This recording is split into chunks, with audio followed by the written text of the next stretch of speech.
আমাদের পূর্বপুরুষ নৌকা যোগে আসছে, পাল হয়ে যেখানে যায় যে দ্বীপে, তাতে সৌভাগ্যবশত এই দ্বীপে আসছে।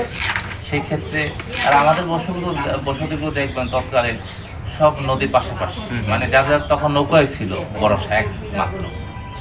সেই ক্ষেত্রে আসার পরই তো নদীর উপকূলে বা সাগরের উপকূলে জায়গা পাইছে।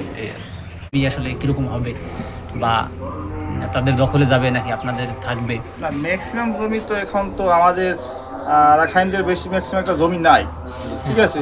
যেভাবে আগে দিয়ে গেছে বা এখন বিভিন্ন ভাবে লয়ে গেছে, মানে যারা প্রভাবশালী আছে, ঠিক আছে। ঘূর্ণিঝড় হয় না বা প্রাকৃতিক দুর্যোগ হয়, এই সময় আপনারা যে ঘূর্ণিঝড় বা প্রাকৃতিক দুর্যোগের পর সাহায্য করবেন কীভাবে পান সরকার থেকে? সাহায্য কি মানে যথাযথভাবে আসে নাকি আসে না? আসে মোটামুটি। অযথা এসে গায়ে পড়ে ঝগড়া করা, এই ধরনের আশঙ্কা আপনাদের আছে কিনা বা এই ধরনের ঘটনা ইতিপূর্বে ঘটেছে কিনা?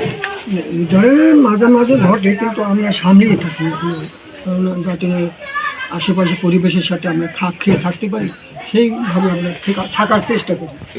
লাস্ট কোশ্চেন একটা, যে পর্যটন সেবায় আপনাদের আসলে তো আমরা দেখছি যে গুরুত্বপূর্ণ আপনারা ভূমিকা পালন করছেন এখানে, যেমন যারা পর্যটকরা আসে আপনারা হোটেল সেবা বা আদা সব কিছু দিয়েই আপনারা সেবার মান উন্নয়ন করতেছেন, তাই না?